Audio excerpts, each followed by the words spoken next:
Эң чоң ынанымым бул таза ниет. Ниетиң таза болсо калганы Кудайдан деп. Парижде биздин брендти Шерденди алып чыктык да сатыкка. Чоң мүмкүнчүлүктөр ошол учурда тобокелчилик менен мындай бирме-бир экен да. Ушуна аябай ынанып келдим. Ушундай ылдам өнүккөн заманда биздин тамырыбыз кандай деңгээлде, биздин өзөгүбүз кандай деңгээлде, биз ошо азыр шерденип жашашыбыз керек деген ойдомун да. Аракет кылам ошо кылган ишимен шердентүүгө адамдардычы. Жүрөк тугуш керек да. Жүрөк тугуш керек. Бирок угуш татаал азыр, анткени азгырыктар ушунчалык көп.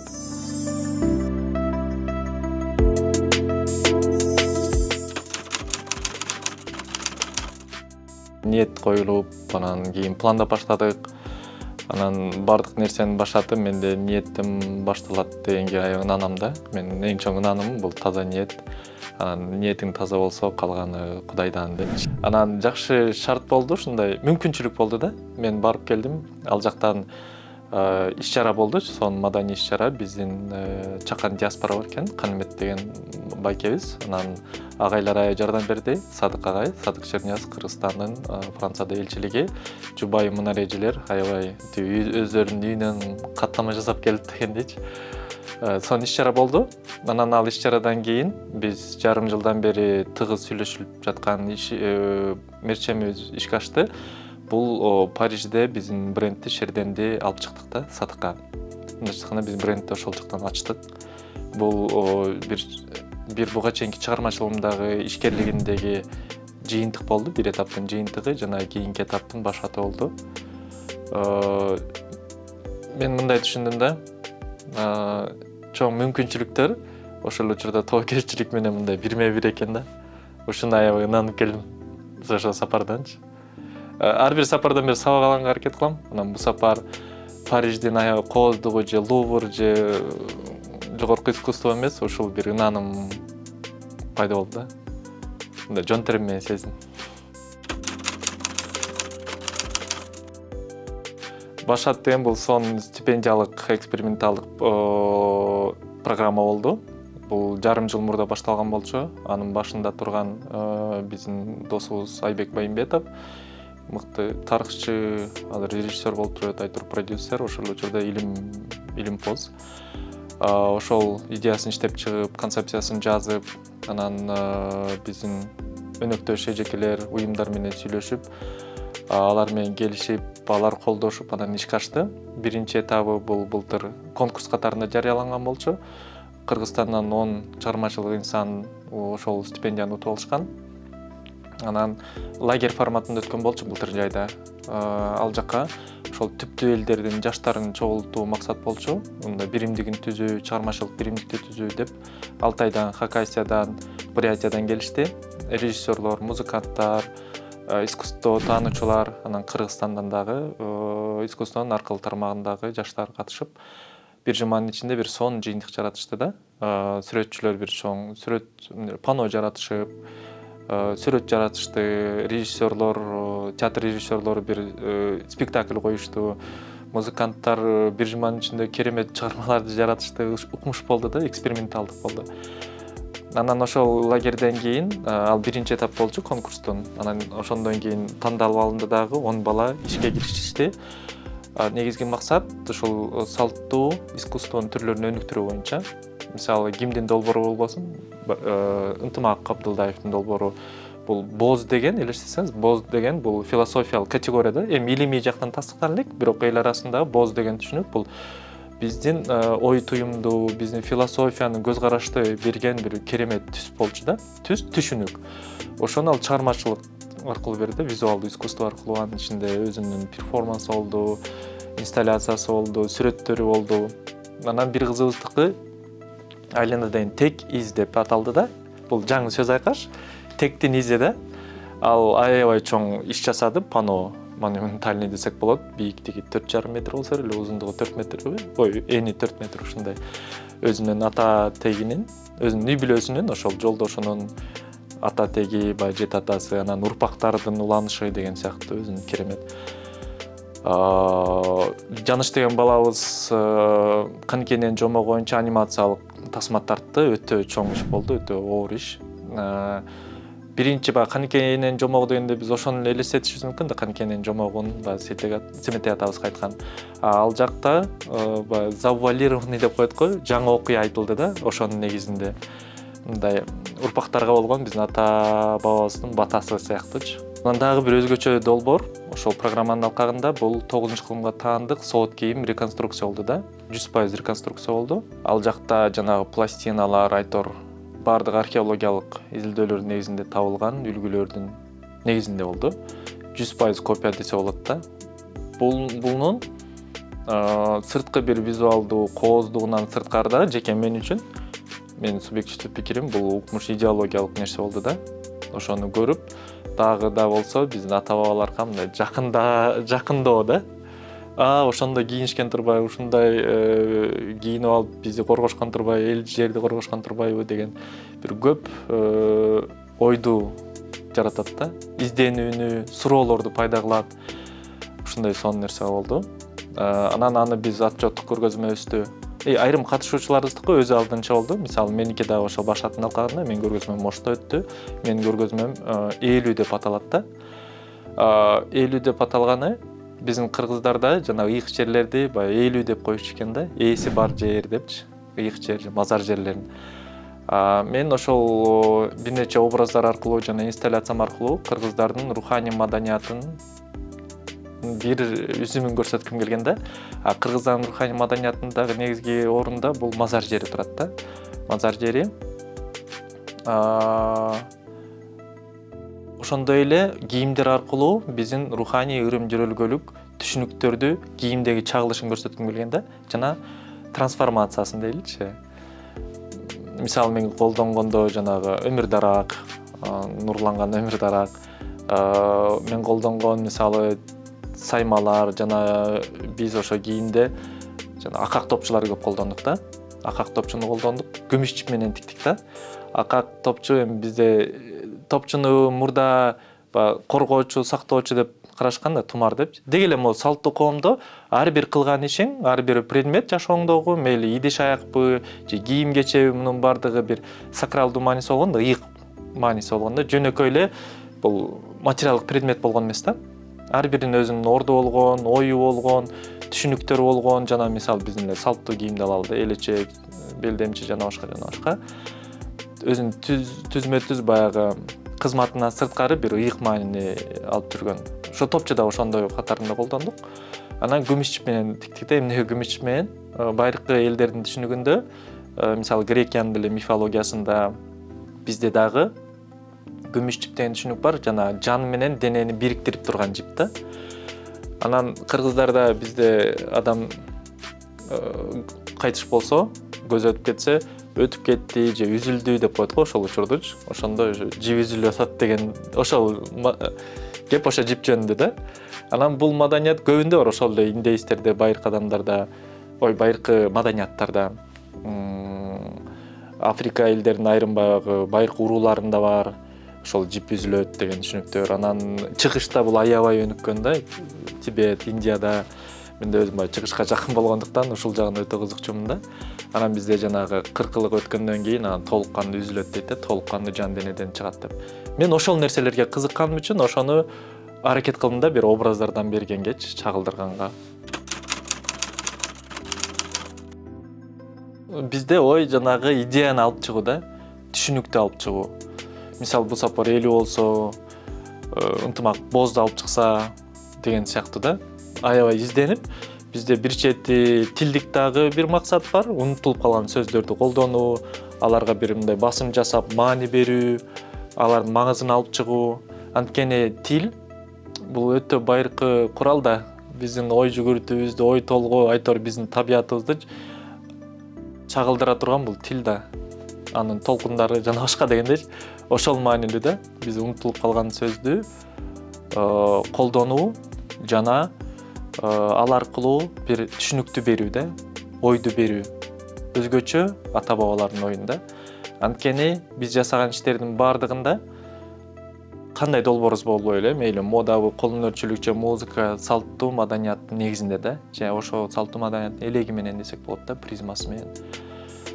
Эмнеге? Анткени азыр мынакей заман өзгөрүп атат. Не заман такай эле өзгөрчү нерсе да.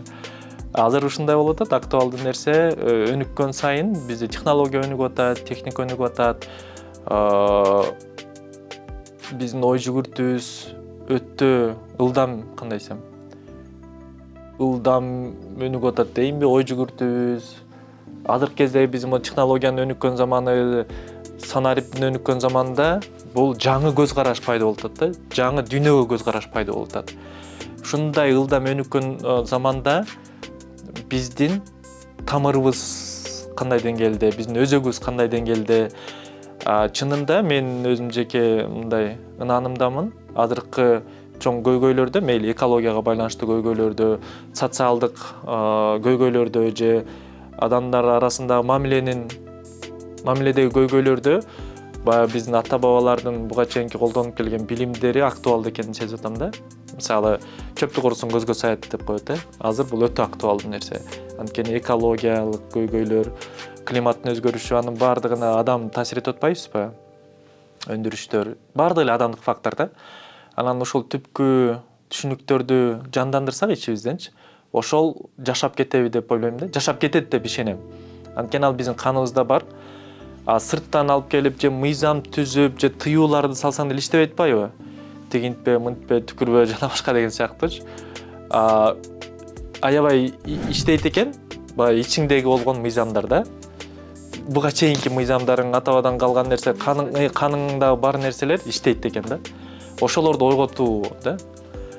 Ар кандай символдор менен ойготуу деп коеюнчу. Кийимби же сүрөтпү же музыкабы дегенде мунун баары ойготуучу бир предмет деп ойлойм да. Ошонун негизинде чыгармачылык, мисалы мен үчүн да, чыгармачылык же мода, бул мода үчүн эмес да, чыгармачылык үчүн эмес. Бул чыгармачылык өзүбүздү таануу да, таануунун бир предмети. Өзүбүздү тааныгандагы өзүбүздүн бир касиетибиздин, жөндөмшыктарыбыздын чагылышы да, материалдык дүйнөдө чагылыш дейинби. Ошол да максат.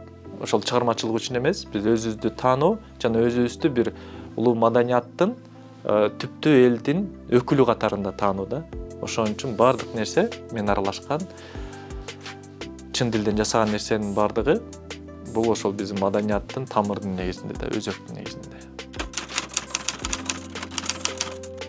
Бул аябай сонун сөз экен да, өтө маанилүү, терең. Бул биз көп издендик. Негизи мен Шерденге аябай, кандай десем, акырындап келдим да, жана өтө кызыл батон дейт го, ошондой болбош үчүн.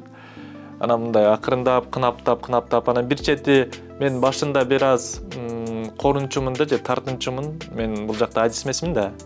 Адистигим жок. Бул менин баягы жөндөмшык, анан апамдардан берилген билим да. Мен чоң атам мыкты зергер болгон экен, өтө күчтүү.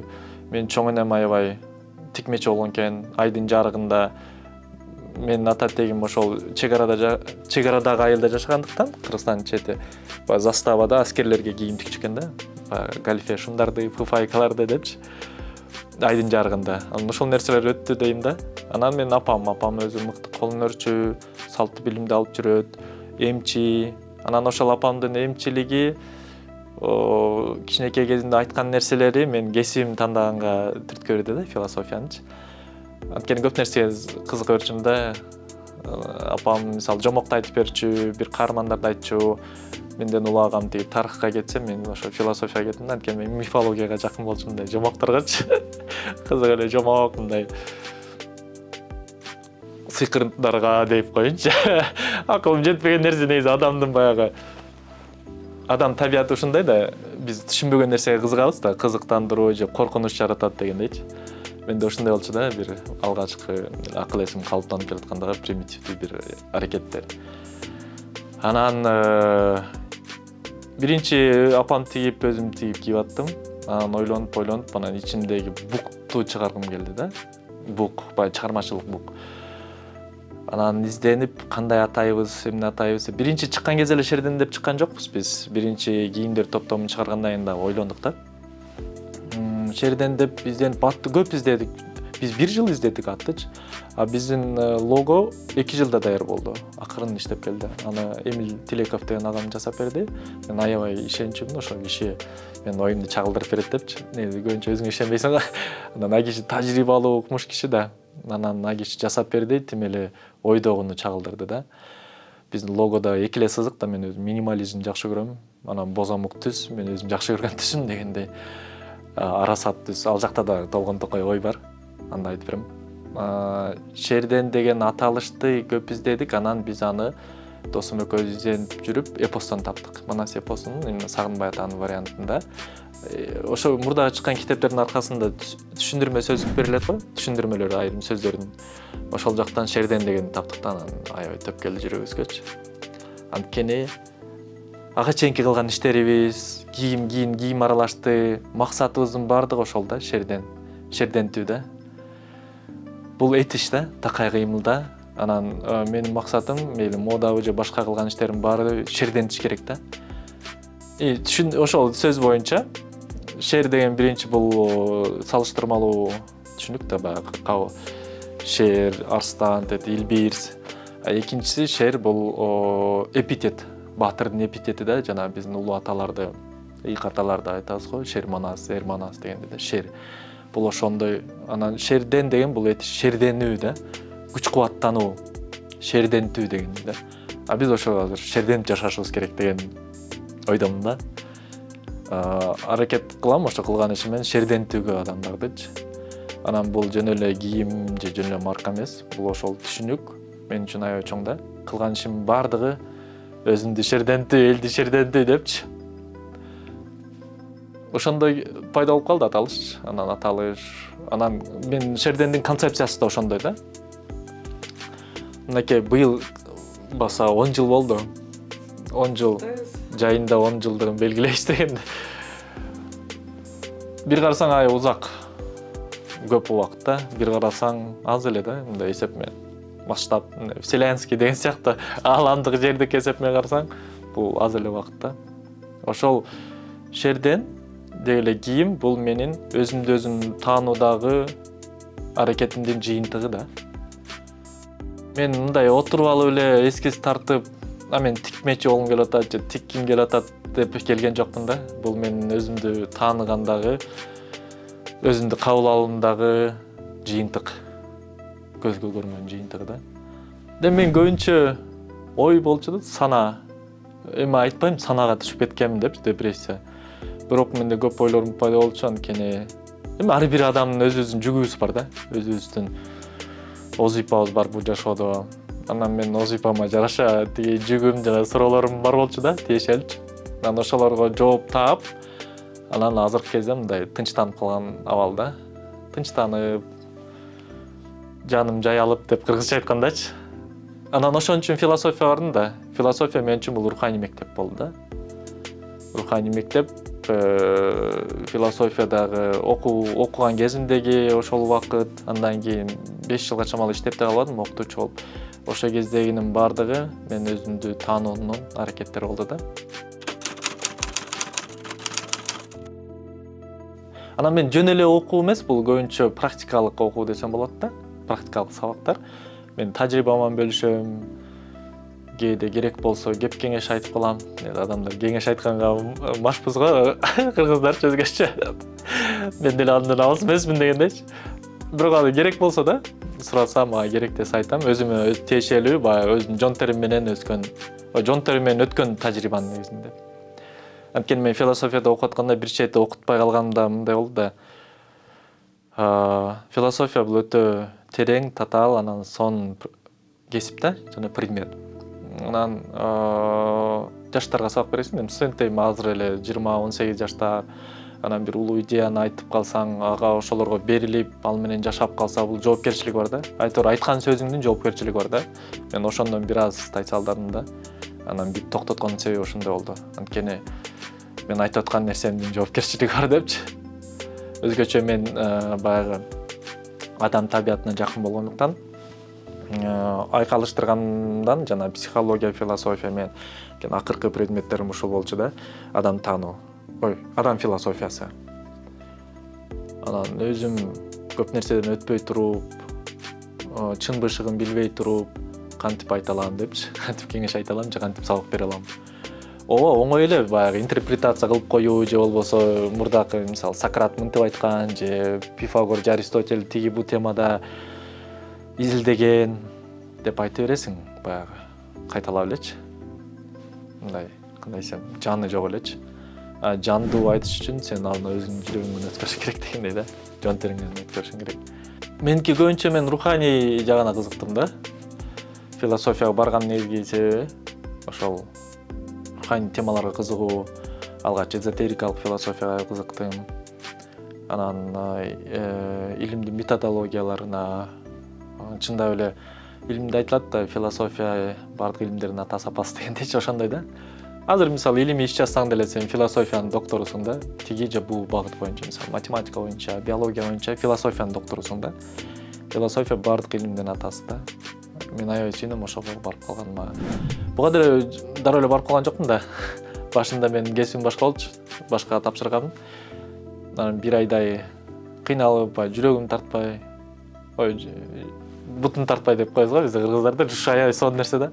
Бутум тартпайт деген бул ошол биздин жүрөгүбүздүн чакырыктары дейинби, же жүрөгүбүз айтып аткан нерсе да, интуиция. Бутум тартпайт атай деп коесуң да, ошолду угуш керек экен. Анан мен кетип калдым, бир жыл бош жүрдүм. Анан ким же эмне түрткөрдү философияга барганыма? Ошол кезде азыр деле бар Акшум Каркут жаштар коомдук бирикмеси. Акшум Каркут 2004-тө түзүлгөн. Мен ошол суроолорум, толгонтокой суроолорум менен алып урушуп жүргөн кезде ошол уюмга келип калдым да, 2004-жылы. Күз айларында келдим. Анан ошол кезде бизде адам таануу курсу болуп аткан кез болчу. 2,5 айлык эксперименталдык курс. Ал жакта мыкты адамдар келген да, ойчулдар, Бишкек шаарынын психологу дегенде ушундай. 2004-жылы элестетсеңиз, канча жыл мурда да. Бул Акшум Каркуттун ошол сабактары бир чоң руханий мектеп болду бизгечи. Анан Акшум Карга келип 2004-жылы ошол адам таануу курсунун мен 1 айлыгын өтүп калдым да. Анан ошондо түшүндүм да, мен каяка барышым керек, кайсы кесипти тандашым керек деп. Анан 2005-жылы Акшум Каркуттун Кыргызстан руханий талкуулары деген 1 жылдык курс пайда болду. Ал 2010-жылы Кыргызстан жаштары 2005-жылы Кыргызстан жаштары 2010 деген программа кайра каралып аткан кезде биз сунуштап пилоттук программаны өткөрүп, Улуттук университетте билим берүү академиясынан келишип, министрликтен келип, анан бул керек экен деп тыянак чыгарышкан. Ушундай руханий талкуу керек экен деп, анан президенттин жарлыгы чыгып, биз 10 жылга чамалуу Кыргызстан руханий талкууларын бардык окуу жерлерде өткөрдүк да, үзгүлтүксүз жумасына 2 жолу. Ал руханий талкуу эмнеден турчу? 3 бөлүктөн турчу. 84 тема бул сентябрдан майга чейинки программа. 3 бөлүктөн турчу: заман таануу, глобалдык маселелер, масс-культура, глобалдык дагы башка суроолор айтор. Мындай масштабдуу көрүүнү пайда кылууга түрткү берген темалар да. Экинчиси бул кыргыз таануу, кыргыз тили космологиясынан баштап устукандоого чейин да, кийимге чейин, этнопедагогика, орду, кыз жигит, ата эне, санжыра жана башка ошол биздин кыргызды кыргыз кылып турган негизги түшүнүктөр. Анан 3-чү бөлүгү бул сен улутуңа да, жынысыңа да карабаган адам таануу бөлүгү да. Адам ким, акыл эс деген эмне, ой деген эмне, аң сезим деген эмне деп. Анан ошол талкуудан өткөндө анан мен философияга кызыкканымды аңдадым да. Буга чейин мен Индияга, Кытайга жакын болчумун. Конфуцийга, Лаозунун түшүнүктөрү мага аябай мындай жүрөгүмө жакын болчу да. Ошол жака кызыктым. Анда ошол Акшум Карга келгенде мындай толугураак көз караштар пайда болду да. Анандар пайда болду. Анан Акшум Карда жүрүп, биз интервьюга барып калдык, 2005-жылы болсо керек, Кыргыз радиого. Анан ошол биздин интервью алган байке айтып калды. Ушундай Улуттук университетте госслужбаны бүтүп турду, мамлекеттик кызматты бүтүп тур, анан ошонун ичинде философия бар деп. Ошо меники да канчадан бери издеп жүргөн да, изденип жүргөн. Деп анан ошол жака тапшырдым кайра. Өткөндө кубанычымда чек жок болчу дегендейчи. Бизде ОРТ менен өтпөдүкпү? Өзүнчө бир укмуш керемет өткөн, ал жака да бюджетке өтүп калып. Анан өткөндөн кийин ушундай бир жүрөгүм такай жыргап жүрдү. 10 жыл окудум. 10 жыл агайларым ушундай мага эркиндик беришти. Каалагандай сүйлөйм. Эми ой келди эмес. аргументке аракет кыласың, бирок ушундай эркиндик беришти.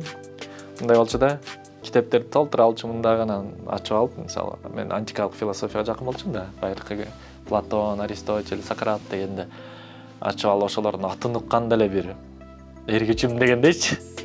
Атын угуп алып эле. Анан башында мен баягы биринчи кызыгуум бул чыгыш дебедимби? Индия байыркы, азыркы, анан байыркы Кытай, азыркы Кытай. Анан биринчи сабагыбыз, биринчи дарсыбыз, киришибиз ошол байыркы чыгыш деген, байыркы чыгыш философиясы боюнча болду да. Күнүн күнгө чейин эсимде. Күн батып бараткан кез болчу. Түштөн кийин биринчи лекциябыз эле байыркы чыгыш да.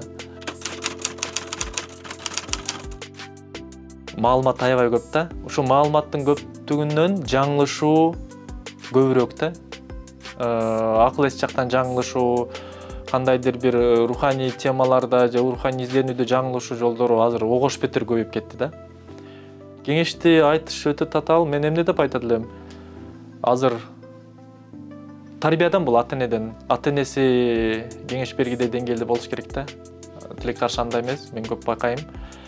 Азыркы базар экономикасында көп жүрүм-турумду, ой жүгүртүүнү ошол базар экономика аныктады да, эсептешүү. Мисалы биз ошо Акшумкарда баштаган кезде эмне болду? А кезде биздин каалоолорубуз башкача болчу да. Биз өзүбүздү таануу, анан Аксумкардын негизги максаты бул кыргыз жаштарынын улуттан сезимин ойготуу болчу да. Анан жана талкуулар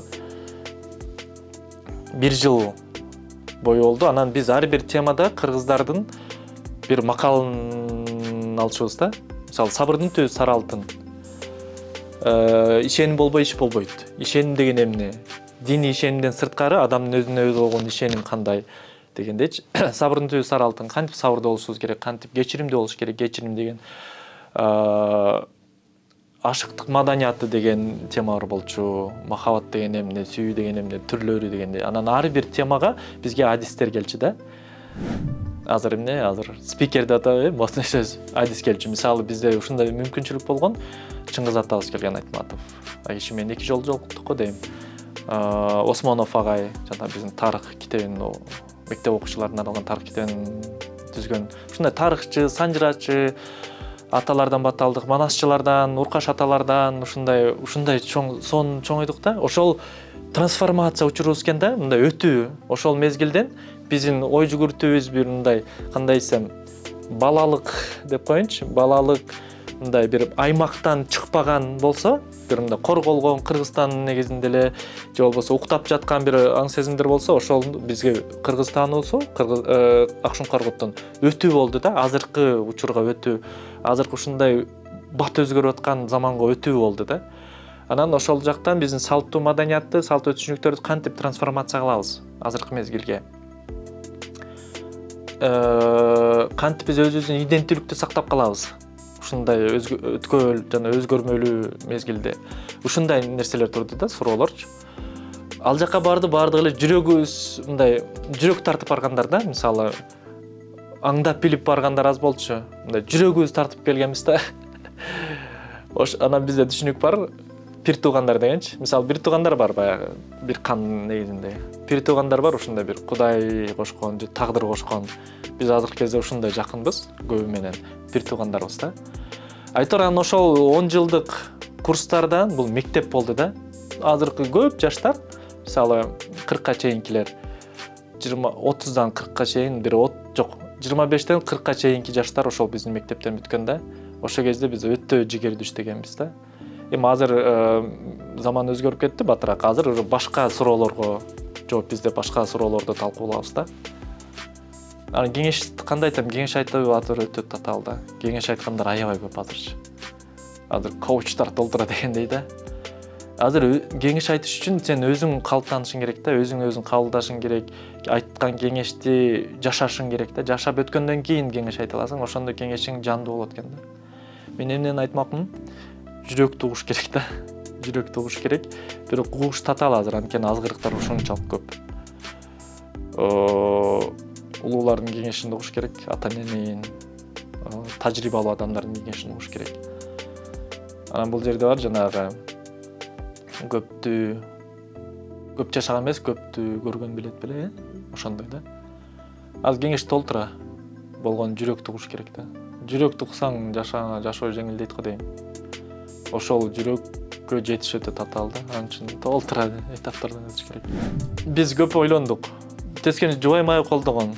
Мен аябай ыраазымын, Кудайга ыраазымын. Биздин ата-энелерибизге ыраазымын. Кайната кайнетиме ыраазымын дегенде, ушу мен жубайымды тарбиялап, сонун кылып чоңойткондоруна, сонун баалуулуктар менен жубайыма ыраазымын. Анткени киши дагы анын табиятында да бар экен да ушул нерселерчи. Экөөбүзгө төп келген нерселер табиятында, андан кийинки дүйнөгө болгон көз карашы. Мен экөөбүз көп ойлондук, кандай кылабыз форматты. Азыркы мисалы азыр тойлордун форматы кыргыздык эмес да. Жакта эки жаш чокчоюп отурат, бер жакта тос айтып атат, бири-бирин укпайт, жакта элдер сүйлөп атса, бул жакта шагырап тамак жеп атат. Кыргыздардыкындай bunday процесстер өтө бир кандай десем, руханий болгон да. Бул баш кошуу, бул руханий процесс да. Анан жана биздеги азыркы тойлордун форматын мен аябай жактырбайм. Болгондо да азыр ушундай эле шаблон болуп калды да. Элдин баары билет эмне болот. Анан айрымдары айла жок эле барат, анткени кошумча илгери алып алган, аны кайра төлөш керек. Анан мындай чын дилинен каалап барган, туугандарга көрүшөм, кудалар менен көрүшөм деген бир 10% эле болсо керек чынындачы. Биздин каалообуз болгон 5 кишиби, 50 кишиби чын дилинен бата берсе ошол маанилүү.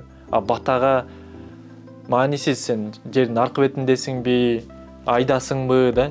Бата деген бул өтө руханий бир энергия да, энергия, кубат. Аны бир киши чын дилинен айтса, 10 кишиге тете, 50 кишиге тете болуп калышы мүмкүн да. Ойлондук кандай формат кылабыз, фуршет кылабыз деп ойлодук, мындай кылабыз, дегендей кылабыз, кудаларды кантебиз деген сыяктуу. Анан пандемия болуп калды. Анан пандемияда деле аябай себеп болгон жок ошол чечимибизгечи онлайн болушуга. Себеп болду, ооба. Биз ушундай чоң чын дил менен баштап аткан жашообузду тынч өткөрөлү дегендейчи. Бирөө жарым ооруп, анан корунуп, кыйналбас үчүн онлайн кылалы деп. Бирок негизги нерсе бул бата эле да. Маанисиз сен аябай ызы чыгып той бердиңби, нике кыйдырып 4-5 бир улуу аксакал олуянын батасын алдыңбы да. Ошон үчүн бизге маанилүү болгон онлайн кылабыз. Онлайн баягы жакшы жагы Zoom конференцияга 100 кишиге батыра аласың да. 70 катталды чын баса. Онлайн кылдык, колуктум колдоду. Керек болсо менин апам, кайненем баары онлайн эле туташты да Zoom'гачы. Анан аябай сонун болду, күлкүмүштү эмне де болду. Бир досум менден безлимитте тиги Zoom, безлимит Wi-Fi. Zoom'да билесиз го, акысыз 40 эле мүнөт да. Анан безлимитти сатып алышың керек да, $40 беле ушундай. Ай менден тиги Zoom безлимит, менден Wi-Fi деген сыяктуучу. Менден роутерди алып барып берем дегендей кошумча ушундай болду да биздечи. Анан 3 тилде кылганбыз, анткени мен жакын адамдарым ошо 3 тилде адамдар. Чет тилди, чет өлкөдүктөр бар. Анан Бермет деген эжем тамада болду. Англисче, орусча баталар да. Карасаңыз, биздин каалообуз ушунда да. Сен өзүңдүн кандай десем, адамзаттык деңгээлге, жанагы вселенская любовь деген сыяктуу түшүнүктөр бар да. Ошол нерсеге сен могу аймактан көтөрүлөсүң да. Через локальное ко вселенной дегендей да. Сен тим эле адамзатты сүйүп кетпейсиң, сен жакыныңды сүйө албасаң, бир туугандарыңды сүйө албасаң, кошуна колоңду, жаныбарларыңды, ошол жериңди сүйө албасаң, сен адамзатка кете албайсың да. Бул жөн курулай сөз да, кургак сөз, курулай. Илгери, мисалы, конфуцийчилик менен, конфуцийдин жактоочулары менен Лаоздун жактоочуларынын ортосунда бир келишпестик пайда болуп да, конфликт. Анан ошондо бир акылман айткан экен Лаочучу, экөө тең бири-бири жөнүндө окуган эмес депчи. Экөө тең бири-биринин өзөгүн билбейт. Өзөгүн дебейчи, мейли, бири сыртыраак бир жактарын билбейт да. Ошон үчүн келишпестик пайда болду. Бизде да ошондой келишпестик пайда болду. Биздин салттуу көз караштын айрым элементтери менен диндин ортолугундачы. Жанагы ширк, анан мисалы жанагы язычество дегендейчи. Бул Союз учурунда атайын ушундай бир бөлүүлөр болсо керек да.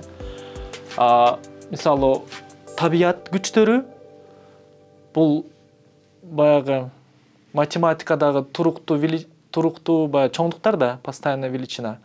Ар бир маданиятта табияттын бир кубаты аралашат да, стихиясы.